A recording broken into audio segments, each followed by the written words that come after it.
Online एक webinar का प्रबंध किया गया तो उस दे विच नौजवान जिन्ने भी सीगे जिहड़ा किसान एकता मोर्चा के वलों सारिਆਂ ਦੇ ਵੱਲੋਂ एक IT सैल बनाया गया। ਉਹ जी नौजवान सीगे किसान आगू बैठे हुए सीगे ਜਿਹੜੇ ਸੂਝਵਾਨ किसान आगू सीगे बलवीर राजेवाल ਤੇ ਹੋਰ ਬਾਕੀ ਵੀ ਸਾਰੇ ਸੀਗੇ ਤੇ ਇਹਨਾਂ जी ਸਾਰਿਆਂ ਨੇ ਜਿੰਨੇ ਵੀ ਲੋਕ ਜੁੜੇ ਸੀਗੇ ਵਰਲਡ ਵਾਈਡ ਉਹਨਾਂ ਨੇ ਜੋ ਸਵਾਲ ਪੁੱਛੇ ਉਹਨਾਂ ਦੇ ਜਿਹੜੇ ਜਵਾਬ ਦਿੱਤੇ ਗਏ। ਤਿੰਨ ਮੁੱਖ ਤੌਰ ਤੇ ਜਿਹੜੇ ਮੁੱਦੇ ਜਿਹੜੇ ਗੂੰਜ ਕੇ ਆਏ ਜੋ ਲੋਕ ਜਾਣਨਾ ਚਾਹੁੰਦੇ ਸੀਗੇ ਉਸ ਦੇ जी ਖਾਸ ਤੌਰ ਤੇ ਗੱਲ ਇਹ ਆਈ ਕਿ ਕੀ ਜਿਹੜੇ ਕੇਂਦਰ ਸਰਕਾਰ ਜਿਹੜੀ ਹੈ ਇਸ ਵੇਲੇ ਤੁਹਾਨੂੰ ਆਫਰ ਚੀਜ਼ਾਂ ਕਰ ਰਹੀ ਹੈ ਕਿ ਉਹ ਐਕਸੈਪਟੇਬਲ ਨਹੀਂ ਹੈ। ਕਹਿਣ ਦਾ ਭਾਵ ਕਿ ਜਿਹੜੀਆਂ ਸੋਧਾਂ ਜਿਹੜੀਆਂ ਕਰਨ ਨੂੰ ਕੇਂਦਰ ਸਰਕਾਰ ਤਿਆਰ ਹੋ ਗਈ ਹੈ ਉਸ ਦੇ ਉੱਪਰ ਕਿਸਾਨ ਰਾਜ਼ੀ ਕਿਉਂ ਨਹੀਂ ਹੋ ਰਹੇ। ਤਾਂ जी ਇਹਦੇ ਜਵਾਬ ਵਜੋਂ ਜਿਹੜਾ ਹੈ ਕਿਸਾਨ ਆਗੂਆਂ ਦਾ ਇਹ ਕਹਿਣਾ ਸੀਗਾ ਕਿ ਜਿਹੜੀਆਂ ਸੋਧਾਂ ਉਹ ਕਰਨ ਨੂੰ ਤਿਆਰ ਬੈਠੇ ਨੇ ਉਹ ਇਸ ਚੀਜ਼ ਦਾ ਹੱਲ ਨਹੀਂ ਹੈਗਾ ਕਿਉਂਕਿ ਉਸ ਦੇ ਨਾਲ ਮਾਮਲਾ ਨਹੀਂ ਨਿਬੜਨਾ। ਲਿਹਾਜ਼ਾ ਇਹ ਖੇਤੀ ਕਾਨੂੰਨ ਜਿਹੜੇ ਨੇ ਇਹਨਾਂ ਨੂੰ ਰੱਦ ਹੀ ਕਰਨਾ ਚਾਹੀਦਾ। ਇਸ ਕਰਕੇ ਕਿਸਾਨ ਜਿਹੜੇ ਨੇ ਸਟ੍ਰੈਸ ਕਰ ਰਹੇ ਨੇ ਕਿ ਇਹਨਾਂ ਨੂੰ ਰੱਦ ਕੀਤਾ ਜਾਏ। ਪਰ ਕਿਤੇ ਨਾ ਕਿਤੇ ਸਰਕਾਰ ਔਨ ਦਾ ਅਦਰ ਸਾਈਡ ਇਸ ਪੂਰੇ ਸੰਘਰਸ਼ ਨੂੰ ਬਦਨਾਮ ਕਰਨ 'ਚ ਲੱਗੀ ਹੋਈ ਹੈ। ਇਹ ਕਿਸਾਨ ਆਗੂਆਂ ਦਾ ਕਹਿਣਾ ਸੀਗਾ ਕਿ ਕਿਸੇ ਤਰੀਕੇ ਦੇ ਨਾਲ ਇਹ ਸੰਘਰਸ਼ ਜਿਹੜਾ ਹੈਗਾ ਟੁੱਟ ਜਾਵੇ, ਬਦਨਾਮ ਹੋ ਜਾਏ, ਤਾਰਪੀੜੋ ਹੋ ਜਾਏ, ਇਹਨਾਂ 'ਚ ਡਿਵਾਈਡ ਹੋ ਜਾਏ। ਸੋ ਉਹ ਅਜਿਹੀਆਂ ਚੀਜ਼ਾਂ ਦੇ ਵਿੱਚ ਸਰਕਾਰ ਲੱਗੀ ਹੋਈ ਹੈ। ਇੱਕ ਪਾਸੇ ਚਿੱਠੀਆਂ ਭੇਜ ਦਿੱਤੀਆਂ ਜਾਂਦੀਆਂ ਨੇ ਦਿਖਾਵੇ ਨੂੰ ਕਿ ਲੋਕਾਂ ਨੂੰ ਇਹ ਦੱਸਣ ਦੀ ਕੋਸ਼ਿਸ਼ ਕਰ ਰਹੀ ਹੈ ਸਰਕਾਰ ਜਿਹੜਾ ਬਾਕੀ ਰੈਸਟ ਆਫ ਇੰਡੀਆ ਹੈਗਾ ਅਦਰ ਦੈਨ ਨਾਰਦਰਨ ਪਾਰਟ ਕਿ ਇੱਥੇ ਤਾਂ ਲੋਕ ਹੁਣ ਸਮਝ ਗਏ ਨੇ ਇਸ ਚੀਜ਼ ਨੂੰ।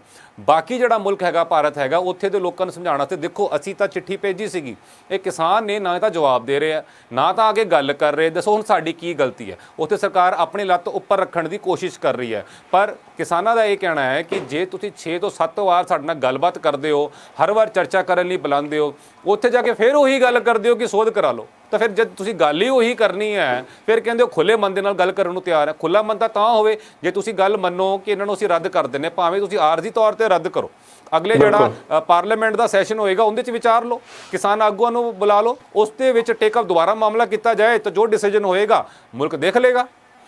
ਬਿਲਕੁਲ ਜੀ। ਦੇਖੋ ਟੈਂਪਰੇਰੀ ਤੌਰ ਦੇ ਉੱਤੇ ਇਸ ਨੂੰ ਰੱਦ ਕਰਨ ਦੇ ਵਿੱਚ ਤਾਂ ਕੋਈ ਇਤਰਾਜ਼ ਹੋਣਾ ਹੀ ਨਹੀਂ ਚਾਹੀਦਾ। ਦੇਖੋ ਹਜੇ ਕਿਹੜਾ ਉਹ ਲਾਗੂ ਹੋਏ ਪਏ ਨੇ। ਦੇਖੋ ਰਾਈਟ ਨਾਓ ਵੀ ਜੇ ਦੇਖਿਆ ਜਾਵੇ ਕਿ ਇੱਕ ਡਿਸੀਜਨ ਲਿਆ, ਪਰ ਗੱਲ ਤਾਂ ਇਹ ਆ ਕਿ ਜਦੋਂ ਤੱਕ ਹੁਣ ਪ੍ਰੋਟੈਸਟ ਚੱਲਦਾ ਉਹ ਕਿਹੜਾ ਇੰਨੀ ਛੇਤੀ ਲਾਗੂ ਹੋਣ ਲੱਗੇ ਨੇ ਜਾਂ ਕੀ ਹੋਣ ਲੱਗਿਆ। ਪਰ ਗੱਲ ਤਾਂ ਇਹ ਆ ਕਿ ਵੀ ਉਸ ਚੀਜ਼ ਨੂੰ ਅਗਰ ਟੈਂਪਰੇਰੀ ਤੌਰ ਦੇ ਉੱਤੇ ਰੱਦ ਕਰ ਦਿੱਤਾ ਜਾਂਦਾ, ਕਮੇਟੀ ਬਣਾ ਲਈ ਜਾਂਦੀ ਆ, ਜਾਂ ਜਿਸ ਤਰ੍ਹਾਂ ਤੁਸੀਂ ਗੱਲ ਕੀਤੀ ਹੈ ਕਿ ਅੱਗੇ ਪਾਰਲੀਮੈਂਟ ਦਾ ਸੈਸ਼ਨ ਆ ਉਹ ਆਊਗਾ, ਉਹਦੇ ਵਿੱਚ ਜਿਹੜੀ ਡਿਸਕਸ਼ਨ ਆ ਉਹ ਕੀਤੀ ਜਾਊਗੀ, ਤਾਂ ਉਹਦੇ ਵਿੱਚ ਮੈਨੂੰ ਲੱਗਦਾ ਕੋਈ ਇਤਰਾਜ਼ ਵੀ ਨਹੀਂ ਹੋਣਾ ਚਾਹੀਦਾ।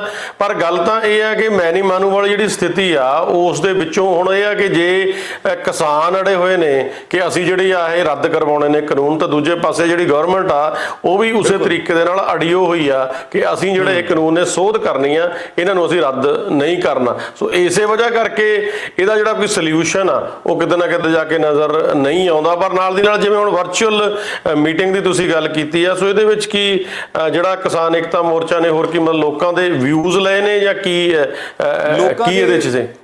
ਹਾਂਜੀ ਐਗਜ਼ੈਕਟਲੀ ਕਮਲ ਜੀ, ਲੋਕਾਂ ਦੇ ਜਿਹੜੇ ਜ਼ਿਹਨ ਦੇ ਵਿੱਚ ਸਵਾਲ ਸੀਗੇ ਉਹ ਸਵਾਲ ਸੁਣ ਕੇ ਉਹਨਾਂ ਦੇ ਖਦਸ਼ੇ ਜਿਹੜੇ ਸੀਗੇ ਉਹਨਾਂ ਨੂੰ ਦੂਰ ਕਰਨ ਦੀ ਕੋਸ਼ਿਸ਼ ਕੀਤੀ ਹੈ। ਨਾ ਸਿਰਫ ਸਾਡੇ ਉੱਤਰ ਭਾਰਤ ਤੋਂ ਜਾਂ ਤੁਹਾਡੇ Canada, America, UK, world wide ਲੋਕ ਜੁੜੇ ਸੀ, ਉਹਨਾਂ ਨੇ ਸਵਾਲ ਕੀਤੇ। ਇਸ ਤੋਂ ਇਲਾਵਾ ਦੱਖਣੀ ਭਾਰਤ ਤੋਂ, ਸਾਊਥ ਇੰਡੀਆ ਤੋਂ, ਨਾਰਥ ਈਸਟ ਤੋਂ ਲੋਕ ਜੁੜੇ ਤੇ ਉਹਨਾਂ ਨੇ ਵੀ ਸਵਾਲ ਕੀਤੇ। ਕਈ ਲੋਕਾਂ ਨੇ ਵੀ ਪੁੱਛਿਆ ਕਿ ਕੀ ਤੁਹਾਨੂੰ ਦੱਖਣ ਭਾਰਤ ਤੋਂ ਸਪੋਰਟ ਮਿਲ ਰਹੀ ਹੈ, ਉੱਥੇ ਦੇ ਆਗੂ ਆ ਰਹੇ ਨੇ, ਮਤਲਬ ਕਿ ਸੋਲੀਡੈਰਿਟੀ ਉੱਥੇ ਵੀ ਹੈਗੀ ਹੈ, ਭਾਈਚਾਰਕ ਸਾਂਝ ਉੱਥੇ ਵੀ ਹੈ। ਉਹ ਵੀ ਜਾਣਨਾ ਚਾਹੁੰਦੇ ਕਿ ਤੁਸੀਂ ਇੰਨਾ ਵੱਡਾ ਸੰਘਰਸ਼ ਕਰ ਰਹੇ ਹੋ ਕਿ ਤੁਹਾਨੂੰ ਦੱਖਣੀ ਭਾਰਤ ਤੋਂ ਉਨੀ ਸਪੋਰਟ ਮਿਲ ਰਹੀ ਹੈ ਜਿੰਨੀ ਚਾਹੀਦੀ ਹੈ ਕਿ ਕੇਂਦਰ ਸਰਕਾਰ ਤੇ ਦਬਾਅ ਬਣਾਇਆ ਜਾ ਸਕੇ। ਜੀ ਦੂਜੀ ਜਿਹੜੀ ਗੱਲ, ਜਿਹੜਾ ਦੂਜਾ ਸਵਾਲ ਸੀਗਾ ਕਿ MSP ਨੂੰ ਲੈ ਕੇ ਖਦਸ਼ਾ ਜਿਹੜਾ ਦੂਰ ਕੀਤਾ ਜਾਵੇ ਕਿ MSP ਦਾ ਆਖਿਰ ਰੌਲਾ ਕੀ ਹੈਗਾ। ਸਰਕਾਰ ਦਿੰਦੇ ਪਰ ਇੱਥੇ ਜਿਹੜੇ ਕਿਸਾਨ ਆਗੂ ਹੈ ਉਹਨਾਂ ਦਾ ਕਹਿਣਾ ਸੀ ਰੌਲਾ MSP ਦਾ ਇਕੱਲੇ ਦਾ ਨਹੀਂ ਹੈਗਾ, ਕਾਨੂੰਨਾਂ ਦਾ ਹੀ ਹੈ। ਤਿੰਨੋਂ ਕਾਨੂੰਨਾਂ ਦੇ ਵਿੱਚ ਹੀ ਫਲॉज ਨੇ, ਯਾਨੀ ਕਮੀਆਂ ਹੈਗੀਆਂ, ਤਰੁੱਟੀਆਂ ਹੈਗੀਆਂ। ਇਸ ਕਰਕੇ ਇਹਨਾਂ ਨੂੰ ਰੱਦ ਕਰਵਾਉਣਾ ਹੀ ਲਾਜ਼ਮੀ ਹੈਗਾ। ਕਹਿੰਦੇ ਅਗਰ MSP ਦਾ ਰੌਲਾ ਹੁੰਦਾ ਤਾਂ ਅਸੀਂ ਉਹਨਾਂ ਤੋਂ ਓਕੇ ਕਰਵਾ ਲੈਂਦੇ, ਅਸੀਂ ਨਾ ਲੰਮਾ ਸੰਘਰਸ਼ ਨਹੀਂ ਕਰਦੇ। ਪਰ ਤੁਸੀਂ ਅਗਰ ਉਸ ਦਾ ਇੱਕ ਪੈਮਾਨਾ ਦੇਖੋ, ਇੱਕ ਰੈਫਰੈਂਸ ਦੇ ਤੌਰ ਦੇ ਉੱਪਰ ਤੁਸੀਂ ਅਮਰੀਕਾ ਦੇਖ ਲਓ, ਇਹੀ ਕਾਨੂੰਨ ਅਮਰੀਕਾ ਦੇ ਵਿੱਚ ਵੀ ਲਾਗੂ ਹੋਏ। ਉੱਥੇ ਅੱਜ 80% ਜਿਹੜੀ ਖੇਤੀ ਹੈਗੀ ਹੈ ਕਾਰਪੋਰੇਟਾਂ ਦੇ ਹੱਥ ਦੇ ਵਿੱਚ ਚਲੀ ਗਈ ਹੈ। 20% ਹੀ ਜਿਹੜੀ ਹੈ ਛੋਟੀ ਕਿਸਾਨੀ ਬਚੀ ਹੈ, ਉਹ ਵੀ ਉੱਥੇ ਜਿਹੜੀ ਹੈ ਤਰਾਹੀ ਕਰ ਰਹੀ ਹੈ। ਤੇ ਜੇ ਇਹ ਵਾਲੇ ਫਾਰਮੂਲੇ ਉੱਥੇ ਫੇਲ ਹੋ ਗਏ ਤਾਂ ਤੁਹਾਡੇ ਕੋਲੋਂ ਕਿਹੜੀ ਸੰਜੀਵਨੀ ਬੂਟੀ ਹੈ ਜਾਂ ਜਾਦੂ ਦੀ ਛੜੀ ਹੈ, ਉਸੇ ਨੂੰ ਤੁਸੀਂ ਕੱਟ ਪੇਸਟ ਕਰਕੇ ਇੱਥੇ ਚਲਾ ਦੋਗੇ। ਬਿਲਕੁਲ ਨਹੀਂ ਚੱਲਣਾ ਜੀ। ਔਰ this is the ground reality ਕਿ ਫਿਰ ਵੀ ਜਿਹੜੀਆਂ ਤੁਸੀਂ ਅਮਰੀਕਾ ਦੀ ਗੱਲ ਕੀਤੀ ਆ, ਉੱਥੇ ਫਿਰ ਵੀ ਜਿਹੜੇ ਉੱਥੇ ਦੇ ਬਸ਼ਿੰਦੇ ਨੇ ਨਾ, ਉਹਨਾਂ ਨੂੰ ਗਵਰਨਮੈਂਟ ਕਿਤੇ ਨਾ ਕਿਤੇ ਜਾ ਕੇ ਜਿਹੜਾ ਹੈਗਾ ਸੇਫ ਕਰਦੀ ਹੈ, ਸਿਕਿਉਰ ਕਰਦੀ ਆ, ਉਹਨਾਂ ਨੂੰ ਉਸ ਲੈਵਲ ਤੱਕ ਖਾਣ ਪੀਣ ਦੀਆਂ ਜਿਹੜੀਆਂ ਐਟਲੀਸਟ ਉਹਨਾਂ ਨੂੰ ਜਿਹੜੀਆਂ ਜੌਬਸ ਨੇ ਉਹ ਮਿਲਣਗੀਆਂ, ਜਾਂ ਉਹਨਾਂ ਦੀ ਜਿਹੜੀ ਫੈਮਿਲੀ ਸਰਵਾਈਵ ਤੱਕ ਆ ਜਿਹੜੀ ਹੈਗੀ ਆ ਉਹ ਗਵਰਨਮੈਂਟ ਟੇਕ ਕੇਅਰ ਉਹਦੀ ਕਰੂਗੀ। ਪਰ ਕੀ ਅਸੀਂ ਅੰਦਾਜ਼ਾ ਲਾ ਸਕਦੇ ਹਾਂ ਕਿ ਕੈਨੇਡਾ ਦੇ ਵਿੱਚ ਭਾਰਤ ਦੇ ਵਿੱਚ ਜਾਂ ਇੰਡੀਆ ਦੇ ਵਿੱਚ ਇਸ ਟਾਈਪ ਦੀ ਸਥਿਤੀ ਕਦੇ ਹੋ ਜੂਗੀ? ਉੱਥੇ ਤਾਂ ਲੋਕ ਪਹਿਲਾਂ ਹੀ ਗਰੀਬ ਇੰਨੇ ਨੇ, ਉਹ ਤਾਂ ਲੋਕਾਂ ਨੂੰ ਰੋਟੀ ਪਹਿਲਾਂ ਨਹੀਂ ਮਿਲ ਰਹੀ ਹੈਗੀ। ਸੋ ਵਾਟ ਡੂ ਯੂ ਥਿੰਕ ਕਿ ਅਗਰ ਉਹ ਸਥਿਤੀ ਆ ਜਾਂਦੀ ਆ ਕਿ ਜਿਹੜੇ ਛੋਟੇ ਛੋਟੇ ਜ਼ਿਮੀਂਦਾਰ ਨੇ, ਕਿਸਾਨ ਨੇ, ਅਗਰ ਉਹਨਾਂ ਦੀਆਂ ਜਿਹੜੀਆਂ ਜ਼ਮੀਨਾਂ ਨੇ ਉਹ ਵੀ ਕਾਰਪੋਰੇਟ ਘਰਾਣਿਆਂ ਦੇ ਅਧੀਨ ਚਲੀਆਂ ਗਈਆਂ, ਸੋ ਉਹਨਾਂ ਦਾ ਬਾਲੀ ਵਾਰਸ ਕੌਣ ਆ? ਕਿਹਨੇ ਰੋਟੀ ਦੇਣੀ ਹੈ ਜੀ ਉਹਨਾਂ ਨੂੰ? ਕਿਸੇ ਨੇ ਵੀ ਨਹੀਂ ਦੇਣੀ। ਸੋ ਇਹ ਚੀਜ਼ ਦੇਖਣ ਦੀ, ਸਮਝਣ ਦੀ ਜ਼ਰੂਰਤ ਹੈ। ਇੰਨੇ ਕਰੋੜ ਲੋਕਾਂ ਨੂੰ ਕਿਸ ਹਿਸਾਬ ਨਾਲ ਇਹ ਸਾਂਭਣਗੇ? ਸਾਂਭ ਤਾਂ ਹੁਣ ਨਹੀਂ ਹੋ ਰਹੇ ਇਹਨਾਂ ਤੋਂ। ਜੇ ਅਗਰ ਗਵਰਨਮੈਂਟ ਨੇ ਕਰਨਾ ਹੀ ਹੈ ਕੁਛ, ਤਾਂ ਹੁਣੇ ਦੇਖ ਲੈਣ ਕਿ ਜਿੰਨੇ ਲੋਕ ਗਰੀਬੀ ਰੇਖਾ ਤੋਂ ਹੇਠਾਂ ਉੱਥੇ ਜਿਉ ਰਹੇ ਨੇ, ਸੋ ਕੀ ਤੁਸੀਂ ਉਹਨਾਂ ਨੂੰ ਹੁਣ ਕੁਝ ਦੇ ਰਹੇ ਹੋ?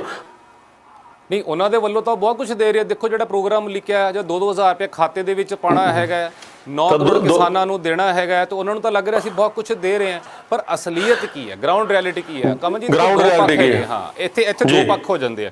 ਇੱਥੇ ਅਸੀਂ ਤਾਂ ਬੀਇੰਗ ਜਰਨਲਿਸਟ ਦੋਨੋਂ ਪੱਖ ਦੀ ਗੱਲ ਕਰ ਸਕਦੇ ਹਾਂ, ਕਿਸੇ ਅਸੀਂ ਇੱਕ ਪੱਖ ਦੀ ਗੱਲ ਨਹੀਂ ਕਰ ਸਕਦੇ। ਇੱਥੇ ਅਸੀਂ ਜਿਹੜੀ ਹੈ ਗੱਲ ਕਰਾਂਗੇ ਕਿ ਆਖਿਰ ਜੋ ਸਰਕਾਰ ਕਹਿ ਰਹੀ ਹੈ ਤੇ ਜੋ ਕਿਸਾਨਾਂ ਦੀ ਰਿਐਲਿਟੀ ਹੈ ਉਸ 'ਚ ਕਿੰਨਾ ਫਰਕ ਹੈ, ਤੇ ਉਸ 'ਚ ਫਰਕ ਬਹੁਤ ਜ਼ਿਆਦਾ ਹੈਗਾ। ਹੁਣ ਸਰਕਾਰ ਕਹਿੰਦੀ ਹੈ ਅਸੀਂ ਫਰਕ ਨੂੰ ਹੀ ਘੱਟ ਕਰਨ ਦੀ ਕੋਸ਼ਿਸ਼ ਕਰ ਰਹੇ ਹਾਂ, ਪਰ ਜੇ ਤੁਸੀਂ ਉਹ ਫਰਕ ਨੂੰ ਘੱਟ ਕਰਨ ਦੀ ਕੋਸ਼ਿਸ਼ ਦੇ ਵਿੱਚ ਅਜਿਹੇ ਕਾਨੂੰਨ ਲਿਆ ਰਹੇ ਹੋ, ਉਹੀ ਕਾਨੂੰਨ ਫੋਰਨ ਦੇ ਵਿੱਚ ਬਾਕੀ ਮੁਲਕਾਂ 'ਚ ਫੇਲ ਹੋ ਗਏ ਜਿਹੜੇ ਕਿ ਐਡਵਾਂਸ ਕੰਟਰੀਆਂ ਨੇ, ਤੇ ਤੁਹਾਡਾ ਤਾਂ ਹਾਲੇ ਅੰਡਰ ਡਿਵੈਲਪਡ ਹੈ, ਤੁਸੀਂ ਤਾਂ ਹਾਲੇ ਬਿਲਕੁਲ ਗਰੋਇੰਗ ਤੁਹਾਡੀ ਕੰਟਰੀ ਹੈਗੀ, ਤੇ ਤੁਸੀਂ ਕਿਵੇਂ ਇਹਨੂੰ ਇਨਸ਼ੋਰ ਕਰੋਗੇ ਕਿ ਉੱਥੇ ਫੇਲ ਹੋਇਆ ਕਾਨੂੰਨ ਇੱਥੇ ਜਿਹੜਾ ਹੈਗਾ ਉਹ ਕਾਮਯਾਬ ਹੋ ਜਾਏਗਾ? ਬਿਲਕੁਲ। ਔਰ ਇਹੀ ਤਾਂ ਸੋਚਣ ਦੀ ਜ਼ਰੂਰਤ ਆ ਕਿ ਤੁਸੀਂ ਹਜੇ ਤੱਕ ਤਾਂ ਤੁਸੀਂ ਉਸ ਲੈਵਲ ਤੱਕ ਪਹੁੰਚੇ ਨਹੀਂ, ਔਰ ਜਿਹੜੀਆਂ ਗੱਲਾਂ ਬਾਤਾਂ ਤੁਸੀਂ ਕਰਨ ਦੀ ਕੋਸ਼ਿਸ਼ ਕਰ ਰਹੇ ਹੋ, ਹਜੇ ਪਹਿਲਾਂ ਜਿਹੜੀਆਂ ਬਾਕੀ ਗਰਾਊਂਡ ਲੈਵਲ ਦੀਆਂ ਲੋਕਾਂ ਦੀਆਂ ਸਮੱਸਿਆਵਾਂ ਨੇ ਪਹਿਲਾਂ ਉਹਨਾਂ ਨੂੰ ਸੁਲਝਾ ਲਓ, ਉਸ ਤੋਂ ਬਾਅਦ ਜਾ ਕੇ ਜਿਹੜੇ ਇਹ ਕਾਰਪੋਰੇਟਸ ਦੀਆਂ ਜਾਂ ਵੱਡੀਆਂ ਵੱਡੀਆਂ ਗੱਲਾਂ ਨੇ ਉਹ ਤੁਸੀਂ ਕਰਨ ਦੀ ਜਿਹੜੀ ਹੈਗੀ ਹੈ ਜੀ ਆ ਜਿਓ, ਕੋਈ ਗੱਲ ਨਹੀਂ। ਪਰ ਹਜੇ ਤੱਕ ਤਾਂ ਕੀ ਹਾਲ ਜਿਹੜਾ ਦੇਸ਼ ਦਾ ਹੋਇਆ ਪਿਆ, ਜੇ ਦੇਖਿਆ ਜਾਵੇ ਆਪਾਂ GDP ਦੀ ਗੱਲ ਕਰ ਲਈਏ, ਹੋਰ ਕਰ ਲਈਏ ਕਿ ਕਿਸ ਲੈਵਲ ਤੱਕ ਤੁਸੀਂ ਪਹੁੰਚਾਤੀ ਆ, ਪਹਿਲਾਂ ਤੁਸੀਂ ਆਪਣੇ ਆਪ ਨੂੰ ਸਟਰੋਂਗ ਕਰ ਲਓ ਕਿ ਕੀ ਹੈਗੀ ਆ। ਪਰ ਨਹੀਂ ਜੀ, ਕਿਉਂਕਿ ਜਿਹੜੀ ਹੈਗੀ ਆ ਗੱਲ ਤਾਂ ਇਹ ਆ ਕਿ ਵੀ ਇਹਨਾਂ ਨੂੰ ਤਾਂ ਇਹ ਹੁੰਦਾ ਕਿ ਜਿੰਨਾ ਚਿਰ ਸਾਡੇ ਕੋਲ ਪਾਵਰ ਆਈ ਆ ਅਸੀਂ ਉਸ ਨੂੰ ਯੂਜ਼ ਕਰ ਲਈਏ। ਹੁਣ ਬਣਾਉਣੇ ਵਾਲੇ ਕੌਣ ਨੇ? ਹੁਣ ਜਿਹੜੀ ਹੈਗੀ ਆ ਜੀ ਚੋਣ ਫੰਡ ਹੋਰ ਜ਼ਿਆਦਾ ਵਧਾਇਆ ਕਿ ਤੁਸੀਂ ਖਰਚਾ ਜ਼ਿਆਦਾ ਕਰ ਸਕਦੇ ਹੋ। ਬਿਲਕੁਲ, ਦੇਖੋ ਉਹਦੇ ਚ ਵੀ ਉਹ ਵਧਾਇਆ ਤੇ ਇਨਕਰੀਜ਼ ਕਰਤਾ। ਸੋ ਉਹ ਜਿਹੜੇ ਖਰਚੇ ਨੇ ਉਹ ਕਿਹਨੇ ਕਰਨੇ ਨੇ? ਹੁਣ ਆਪਾਂ ਨੂੰ ਵੀ ਪਤਾ ਕਿ ਉਹ ਖਰਚੇ ਕੌਣ ਦਿੰਦਾ। ਜਿਹੜੇ ਕਾਰਪੋਰੇਟ ਅਦਾਰੇ ਨੇ ਉੱਥੇ ਹੀ ਖਰਚੇ ਆਉਂਦੇ ਨੇ, ਖਰਚਣ ਦੇ ਵਾਸਤੇ ਜਿਹੜਾ ਇੰਨਾ ਪੈਸਾ। ਹਾਂ ਬਿਲਕੁਲ, ਉਹਨਾਂ ਦੇ ਕੋਲ ਹੀ ਆਉਂਦਾ ਜੀ। ਦੇਖੋ ਮਤਲਬ ਕਿ ਚਾਹੇ ਤੁਸੀਂ MLA ਦੀ ਚੋਣ ਲੜਨੀ ਹੋਵੇ, ਭਾਵੇਂ ਤੁਸੀਂ MP ਦੀ ਚੋਣ ਲੜਨੀ ਹੋਵੇ, ਉਹ ਸਾਰਿਆਂ ਦੇ ਵਿੱਚ ਇਜ਼ਾਫਾ ਕਰ ਦਿੱਤਾ ਗਿਆ। ਹੁਣ ਇਜ਼ਾਫਾ ਜਿਹੜਾ ਕੀਤਾ ਹੈ, ਭਾਵੇਂ 25 ਲੱਖ ਤੋਂ ਤੁਸੀਂ ਉਹਨੂੰ 35 ਲੱਖ ਜਾਂ 40 ਲੱਖ ਕਰਤਾ, ਜਾਂ ਜਿਹੜਾ ਪਹਿਲੇ 70 ਲੱਖ ਸੀ ਉਹਨੂੰ 80 ਲੱਖ ਰੁਪਇਆ ਕਰਤਾ ਕਿ MLA ਤੇ MP ਦੀ ਚੋਣ ਤੁਸੀਂ ਇੰਨਾ ਪੈਸਾ ਖਰਚਣਾ।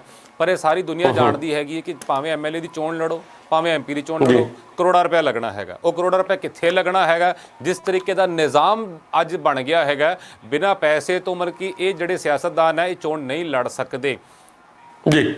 ਬਿਲਕੁਲ ਨਹੀਂ ਲੜ ਸਕਦੇ ਜੀ, ਬਿਲਕੁਲ ਇਹਨਾਂ ਦੇ ਪੈਸੇ ਨੇ, ਕਿਉਂਕਿ ਪੈਸੇ ਦੇ ਨਾਲ ਇਹਨਾਂ ਨੇ ਵੋਟਾਂ ਖਰੀਦਣੀਆਂ ਨੇ ਜੀ। ਅਸਲ ਦੇ ਵਿੱਚ ਤਾਂ ਗੱਲ ਇਹ ਆ ਕਿ ਵੀ ਉਹ ਵੋਟਾਂ ਪੈਂਦੀਆਂ ਨਹੀਂ ਹੈਗੀਆਂ, ਵੋਟਾਂ ਖਰੀਦੀਆਂ ਜਾਂਦੀਆਂ ਨੇ, ਚਾਹੇ ਉਹ ਕਿਸੇ ਦੇ ਤਰੀਕੇ ਨਾਲ ਵੀ ਆ। ਹੁਣ ਅਸੀਂ ਵੀ ਇੱਥੋਂ ਹੀ ਗਏ ਆ ਤਾਂ ਸਾਡੇ ਸਾਹਮਣੇ ਹੀ ਆ ਕਿ ਕਿਸ ਹਿਸਾਬ ਦੇ ਨਾਲ ਪਿੰਡਾਂ ਤੋਂ ਜਿਹੜਾ ਇਹ ਕੰਮ ਸ਼ੁਰੂ ਹੁੰਦਾ ਤੇ ਕਿਸ ਲੈਵਲ ਤੱਕ ਉੱਪਰ ਤੱਕ ਜਾਂਦਾ, ਕਿ ਕਿਸ ਹਿਸਾਬ ਨਾਲ ਜਿਹੜੀਆਂ ਵੋਟਾਂ ਨੇ ਉਹ ਖਰੀਦੀਆਂ ਜਾਂਦੀਆਂ ਨੇ। ਚਾਹੇ ਉਹ ਨਸ਼ੇ ਦੇ ਆਪਣੇ ਵਪਾਰੀ ਨੇ ਨਸ਼ਾ ਦੇ ਕੇ ਖਰੀਦਣ, ਚਾਹੇ ਉਹ ਪੈਸਾ ਦੇ ਕੇ ਖਰੀਦਣ, ਚਾਹੇ ਉਹ ਕਿਸੇ ਦੇ ਉੱਤੇ ਪ੍ਰੈਸ਼ਰ ਬਣਾ ਕੇ ਖਰੀਦਣ, ਕਿਸੇ ਵੀ ਤਰੀਕੇ ਦੇ ਨਾਲ ਜਿਹੜੀਆਂ ਵੋਟਾਂ ਨੇ ਉਹ ਐਟ ਦੀ ਐਂਡ ਖਰੀਦਣੀਆਂ ਨੇ। ਇਸੇ ਕਰਕੇ ਜਿਹੜਾ ਕਰੋੜਾਂ ਅਰਬਾਂ ਰੁਪਈਆ ਜਿਹੜਾ ਉਹ ਕਿਤੇ ਨਾ ਕਿਤੇ ਜਾ ਕੇ ਇਹਨਾਂ ਵੋਟਾਂ ਦੇ ਉੱਤੇ, ਇਹ ਤਾਂ ਸਿਰਫ ਇੱਕ ਜਿਹੜੀ ਆਪਾਂ 25-35 ਲੱਖ ਦੀ ਗੱਲ ਕੀਤੀ ਹੈ, ਇਹ ਤਾਂ ਇੱਕ ਸਰਕਾਰੀ ਫਿਗਰਾਂ ਨੇ, ਪਰ ਗਰਾਊਂਡ ਰਿਐਲਿਟੀ ਤਾਂ ਹੋਰ ਆ।